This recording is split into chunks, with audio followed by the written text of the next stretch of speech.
Hey homos. Is that a good intro? I'm not sure. And homos, homosexuals, homo sapiens, all the homos, you know? I don't know. Do you like it? Tell me. Today I'm going to be talking about the differences and similarities between um what makes good representation and what makes a good ship. And then I'm going to be ranking some good queer ships, or I'm going to be ranking some queer ships, my personal favorites, and on the scale of how good of representation they are and how good of a ship they are. Those two things are not mutually exclusive. So, yeah, it's Pride Month. Happy Pride Month! Woo! I am did not post a video for 2 months, and I'm so sorry. Life is just. Let's get started in talking. I don't know. I you can probably tell that I did not script this video. I'm just gonna speak from my heart because I truly scripts take days, and I just you know um so let's let's go. So let's start with what makes a good ship. Now this is a lot more of a broad term, and by good ship I mean a good queer ship. But these things also, I think for the most part, apply, except for maybe one, applies to all ships, I guess. But also, this is an opinion. There's probably things I missed, and you know, I try to be as broad as possible with this, the good ships list. What makes a good ship? Okay. So a good ship is relatable and enticing to real life queer people, right? That's what I think. A good queer ship draws in a queer audience. A good queer ship, or a good ship in general, this one, that has a good dynamic, obviously. That's what shipping really is. At the end of the day, is off of dynamics. That's what a lot of shipping relies on. Yeah, I think their dynamic would be cool if they dated. That's what a lot of shipping is. Not all shipping, but a lot. And a good storyline. I think, it's just interesting, has a good storyline, has a good dynamic, that type of stuff. Okay, so this is me editing. I couldn't find my mic, or more so, I was too lazy to look for it, and my room's a mess. And so sorry if the audio is a little weird. Not like the audio is ever great in my videos to begin with. I will save up for a better mic soon, I promise. Sorry if you can hear my mom. Um, anyways, I wanted to elaborate a little bit, or I don't know. This is very much subjective. There are so many things that make a good ship, specific things that you could like about a ship. I was being so vague here. I personally really like forbidden ships, but I mean, queer ships in general tend to be more forbidden, you know? I also really like enemies to lovers, and I really like opposites attract, you know? There are so many different tropes and things, and different tropes go into different dynamics and different story. So I was being really vague here because it is also subjective of what makes a good ship, right? So yeah, anyways, on to what makes good representation. Okay, so good representation, to me, doesn't queerbait, doesn't use harmful tropes like the barrier gaze trope, tells a story without making a joke out of queerness. I would say also a plus is if there's actual queer people on the team I feel like that definitely helps, but I don't think that's like a qualifier necessarily. Maybe it should be. Also having queer people on the team. And maybe if they don't put it till the last episode, because that's a common theme in queer ships.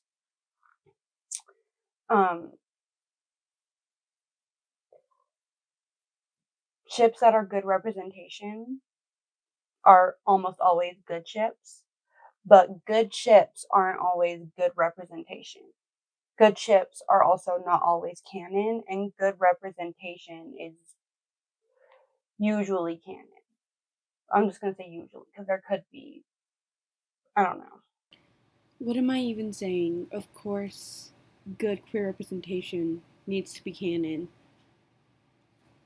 Okay, anyways, I don't. I think I was trying to not step on any toes, but no, good queer representation needs to be canon.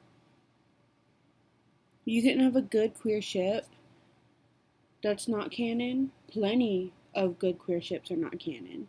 I love so many. You're gonna see in a second in my ranking system that many good queer ships are not canon. But that doesn't mean it's good queer representation. Anyways, you'll see in a second. Um, Actually, I filmed this next bit like months ago, and then I just didn't feel comfortable just putting that out there. And then I was like, ooh, well, what do I do? Like, and then I was like, okay, I'll explain it more, you know. Um, so yeah, you might see me one more time after this. So yeah, back to me from like 2 months ago, or not back to because you haven't seen this me yet. Anyways, to me from like 2 months, no, 2 months ago. All right. So as you can see, I have a tier rank up that I made. So let me show you the different tiers for both of the ranks. Okay, so my personal ranking system is OTP, absolutely phenomenal, so beautifully gay, not quite cunt, but still eats, and love you still, X. And then for the representation, uh, rank, sorry, tier system is groundbreaking. Like, it's a groundbreaking, like, this made a change. Amazing representation, like, it's great representation, but maybe it didn't like change anything necessarily. Canon, but it's tragic slash follows negative tropes. Non-canon, but it's not queer bait. They didn't queer bait us. They didn't make us think anything was gonna happen, which there's not gonna be many in that, unfortunately. And then queer bait. So let's get started. Starting with my personal ranking, Byler goes OTP. They're just such a good ship. Like, the childhood best friends to lovers, the yearning, right? And the fandom is just so amazing in general. Like, all the variants, it's just such a good ship. And I truly do believe that they got together after college, or during college, not after high school. Like, I really do think that Mike would not be able to let it go. I really do think that Mike would figure out that he's gay if he doesn't already know. I really think he's just an idiot who doesn't realize that he's the guy, that he's the Tammy. Like, I don't know. They're just such a good ship. It's just, their dynamic is amazing, and I love it. Now, representation wise, unfortunately, Byler goes in queer bait. Lots of people oh no, lots of people believe that it's not queer bait, but they very much marketed it. They very much marketed Byler, And also, they very much like Mike Wheeler is such a queer coded character. I mean, like, one of my favorite Mike Wheeler queer proofs is his playlist.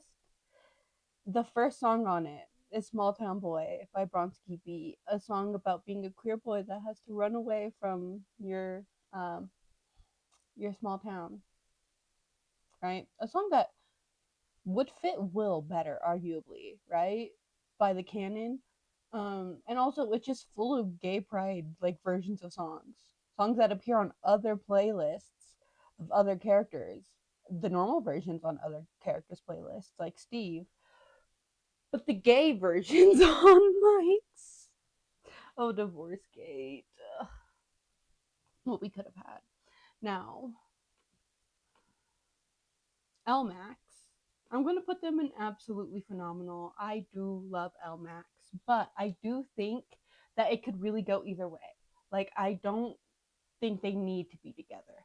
I think that Elle needs a friend, and I think that, like, Max, either way, needs to be in her life, yes, but I don't think they need to date. I don't think that they don't have the same pull that Byler has, if that makes sense. Like, it's not an inevitability, you know? Does that make sense?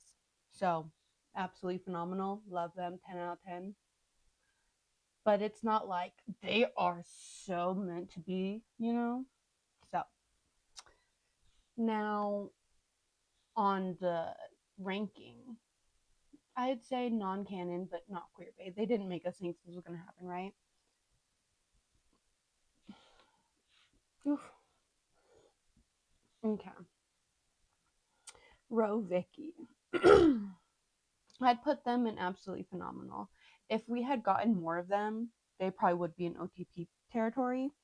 But unfortunately, we did not get much. And what we did get was like all to help the plot along for the most part, and it's kind of annoying, right? But they would be higher, right? If we got more. And if they didn't freaking get together and break off camera. The fuck? But I don't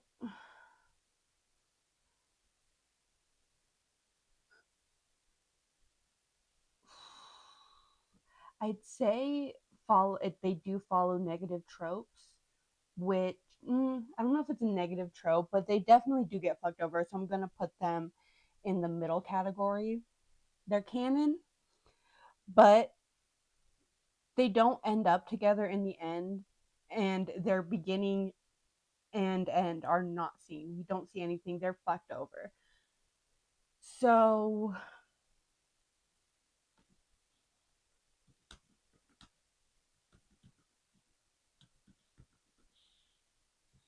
we're gonna also slash our fucked over. Um, why does okay? Well, that's pissing me off. Okay, now I'm also gonna put Ronance. I almost said Rovic again. I'm also gonna put Ronance in absolutely phenomenal. I think that that was just so good. I think it's so good. I mean, even the actresses wanted it. Everyone wanted it. They would have been so good. I do think that Nancy Wheeler is a lesbian. So yeah. Um, I'd say non-canon, but not queer bait. I mean, like they kind of could happen. It's in the same like maybe they did just like Byler, maybe they did, but they didn't queer bait us like with Byler. So I'm gonna put them there. Okay, so Samina and Sana from Fear Street, they live in the same spot in my head. They are the same in my brain, and I feel like I mean I can't be the only one, right? like they purposefully kind of merge them in the story a bit, right? And I feel like this is my little headcanon. Um, Sam and Dina are the reincarnations of Sarah and Hannah. And that's my headcanon. And like I think that's beautiful if you really think about it. So I'm putting them in OTP. They're both going in OTP, but just so you know, they're essentially the same. But I wanted to put both of them, just so you know.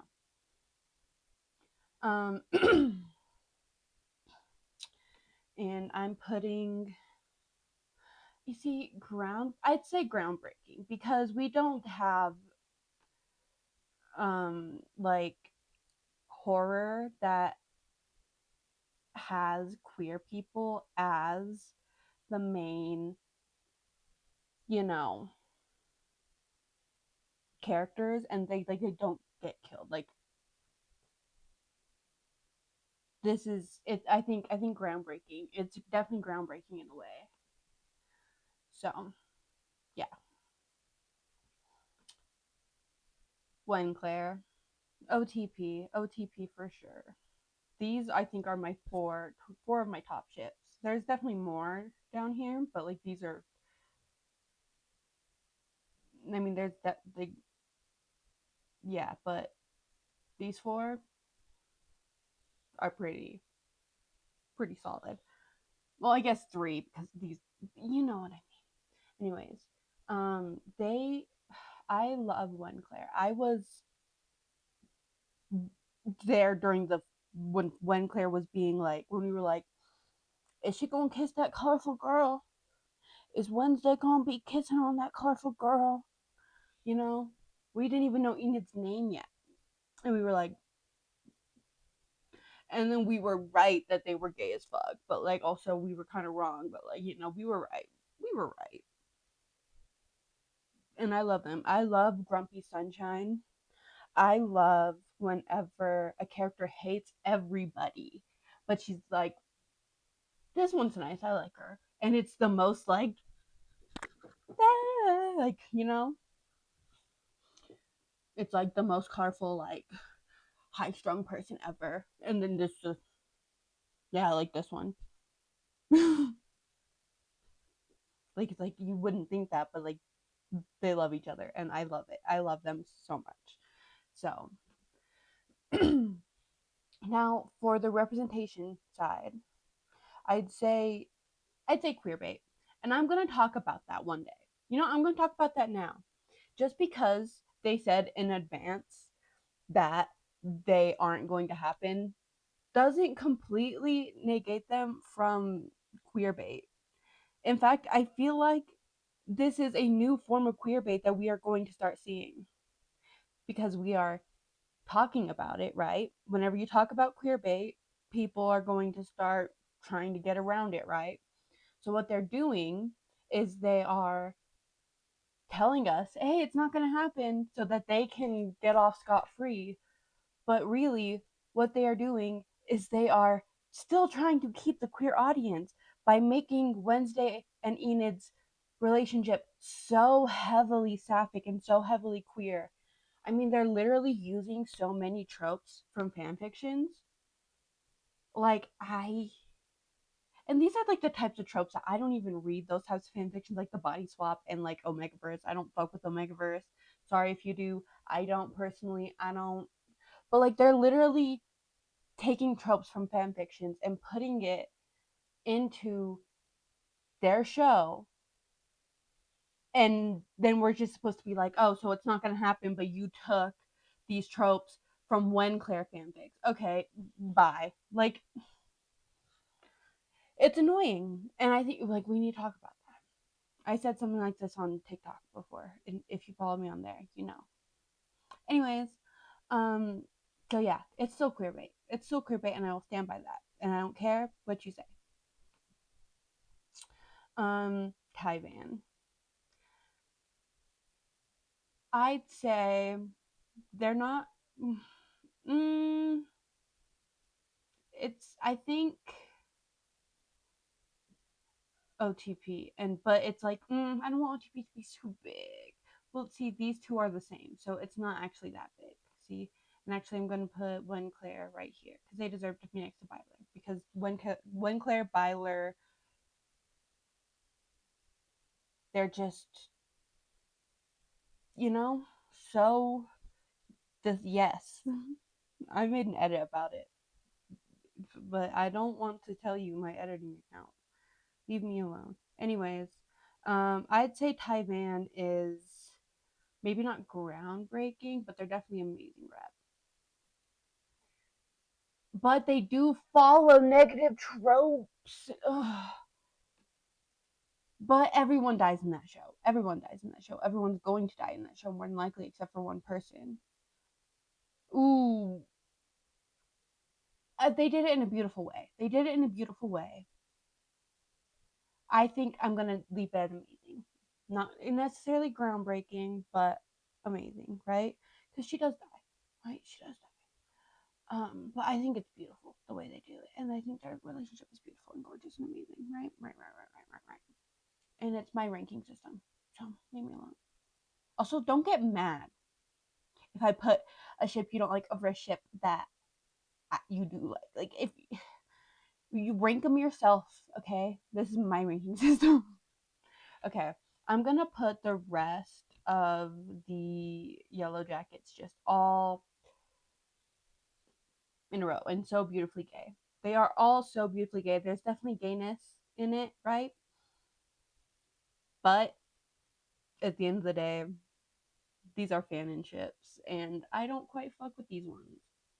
Actually, I do fuck with Jackie Shauna, so I'm gonna put Jackie Shauna in absolutely phenomenal because I do think that that one was meant to be written into the show, right? And I fuck with them, right? I don't Lottie Lee, I really do fuck with them, right? I do fuck with both of these, right? But I'm missing Lottie Nat, but whatever. Lottie Nats are gonna come for me. I don't care. Basically, right here would be all other ships. They're so beautiful and gay. Yes, all of them. Jackie Shauna goes in absolutely phenomenal anti-Van OTP. And that's how it should be, honestly. Okay. Oh, let's go back to this one. Okay.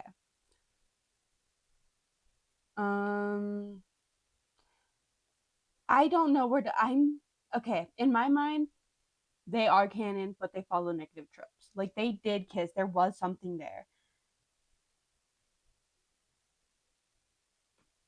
Or they're either canon or they're queer bait. Honestly, I don't know.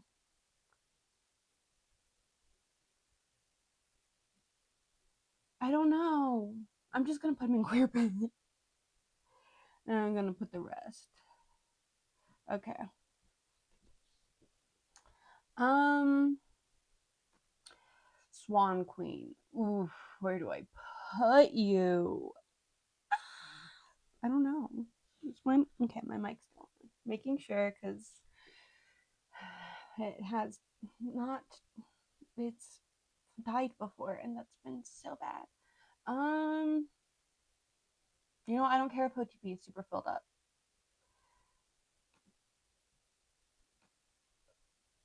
But unfortunately they are queer bait. And another OTP. I'm gonna put Swan Queen in absolutely phenomenal because I can. Even though they did really make an impact on young me, that was traumatizing low key.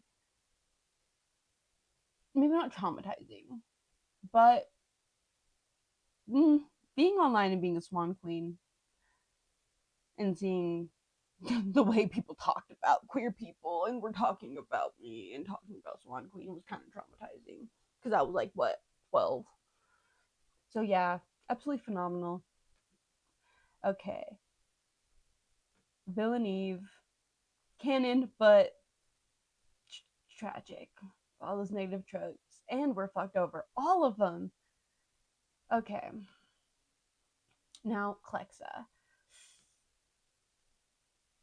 I'd say actually so beautifully gay. Canon, but follows negative tropes. R.I.P. baby girl. I don't even know their ship name. I forgot. Holanov. Holanov. I don't even. I literally just included them because I knew people would want me to include them. I did watch, right? I was like every time they were doing it because I was like I don't want to watch that, right? Um, I did enjoy the yearning. I enjoyed the yearning. That's about it. Anyways, um, I think the only place it can go is Amazing Rep. I don't think groundbreaking necessarily because I mean it was written by a straight white woman or straight woman in general. So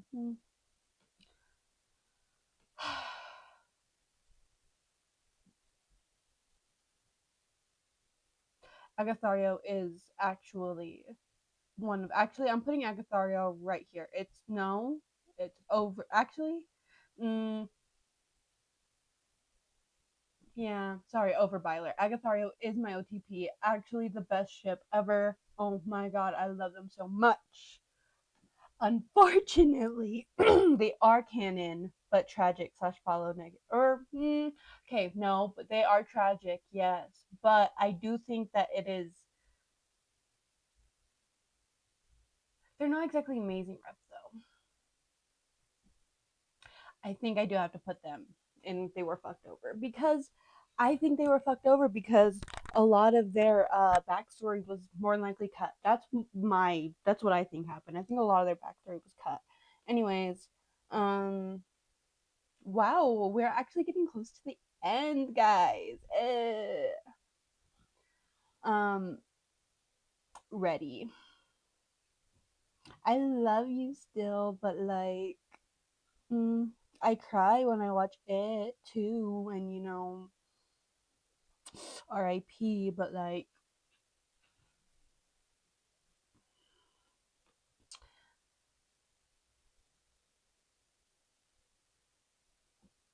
Catradora, love them, absolutely phenomenal. We love, we love, we love.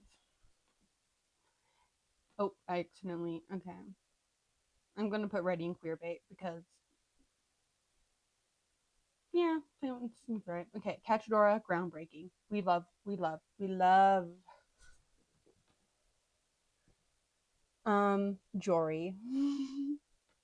They go in OTP because they were like my first ever queer ship that like I didn't even know what being gay was. I didn't even know you could kiss girls as a girl, but I was like, why don't they just like kiss? So yeah. Unfortunately, they are non-canon but not queer bait. And actually this is bigger than I thought it would be. The okay. Calzona from Grey's Anatomy. I'd say so beautifully gay because they were essentially fucked over and I think that they were ruined, right? So them being ruined like kind of ruined it for me, but they're still so beautifully gay. I love them. And canon, but they do follow like negative like the cheating trope. There are so many sapphic cheating tropes. Oh my god. For some reason lesbians love to cheat in media. And I should talk about that another time later. So, yeah.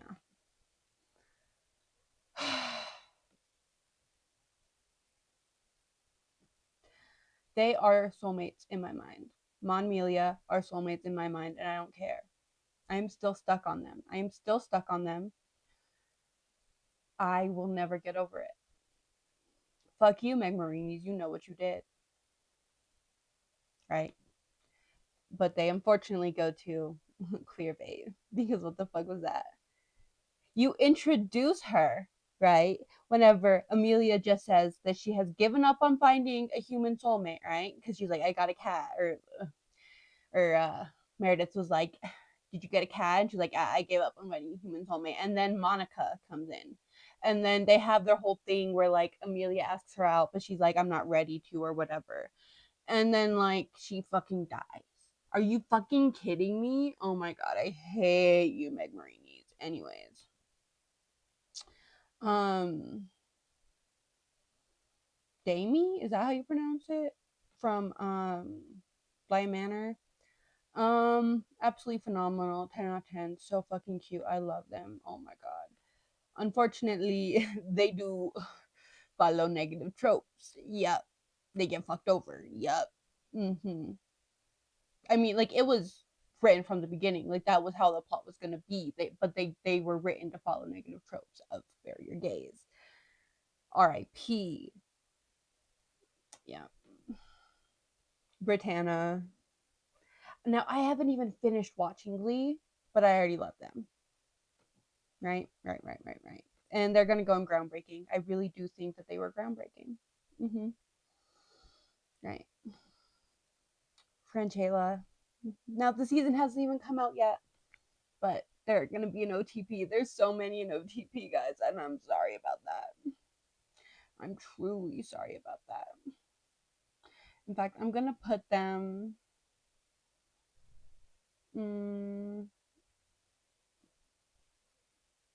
above Jory.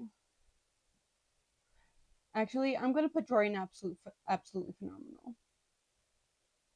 Yeah, sorry, but like, it still means so much to me. Okay, that's better. Groundbreaking. They're gonna be groundbreaking. It hasn't even come out yet, and I already know it's gonna be groundbreaking. Okay. Final ship. Laylisha from Sex Life of College Girls. I personally love them. I think it's great representation of like a girl who's not ready to come out yet, and then like, you know, a girl who doesn't want to be forced back into the closet, and then they find each other after, you know, the girl who wasn't ready yet came out, and then they were ready and they had a beautiful relationship. I think they go in so beautifully gay. I'd say Amazing Red, because that's, I think, the only category they fit in. So, yeah. Now let's look at these two separate tier lists. There's a big damn, all the sapphic ships except for Byler. All of them. That's so funny. Okay. Now obviously with the representation, there's a big varying, right? Like, I mean, it seems like most of the ships that I love the most tend to be queer bait. Well, I like some ships that are canon and some ships that are queer bait, right? You know, I like a good majority, you know. But this goes to show that not every single ship that you like, not every queer ship that you like, has to be good representation. And not every single ship has to be canon. Oh my god. This is this is an argument that's been coming up, right? And I made a video about it, right? Go look at my last video. I talked about the history, a brief history of non-canon queer shipping and why we have it and where it came from and all that. It's very important and it's always been here and you are not going to get rid of it. Okay? I I mean, as you can see, I ship a lot of different queer ships. These are not even all of them. There's so many more that I just didn't think of, right? These are just the ones that I thought of on the top of my head. There are canon ships here. There are non-canon queer ships here. There are ships that are tragic. There are ships that are not tragic. There are ships that there's just so many different kinds of ships, right? And that's the thing about shipping is it's up to the person. this is my taste in chips. Your taste in chips might be completely different. And that doesn't matter. This is my shipping. This is my tier list. And I think we need to just remember that, right? Because at the end of the day, Okay, I totally forgot like 3 ships that I wanted to put, so I'm going to try to really quickly because I don't know how much space I have. Probably gonna have to delete some stuff even to get this video to render. Anyways, I'm going to try to speed run telling you where they would belong on the tier link. You know what I mean. So the first one is Harl Ivy. They would go on the top of both. They're amazing, super healthy, at least compared to the Joker and Harley, right? They are such a good ship. OTP, great representation, amazing, beautiful, love them. Next up is Korrasami from Legend of Korra.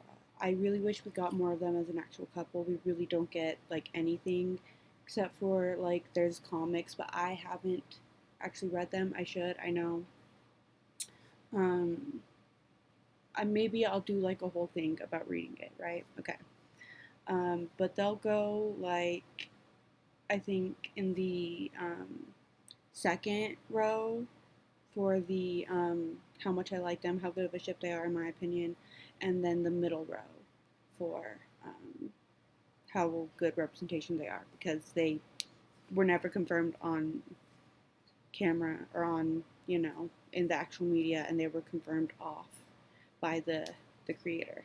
And then the final one is Pricefield. This is a 10 out of 10. I grew up with it. I loved Pricefield, and I loved Life is Strange, and I remember playing it on like friends' PlayStations. I never really fully finished the game, but like I remember loving it, and just like their story is beautiful, and I love it, and it's pretty good queer representation. I mean, the way that you could choose what you do, but the absolutely all enveloping feeling of being in love, being in queer love for the first time, of like when the sacrificing Bay for Bay, the Bay over Bay, like that feeling of thinking that this is the only thing that matters is so true to your first queer love as a teenager.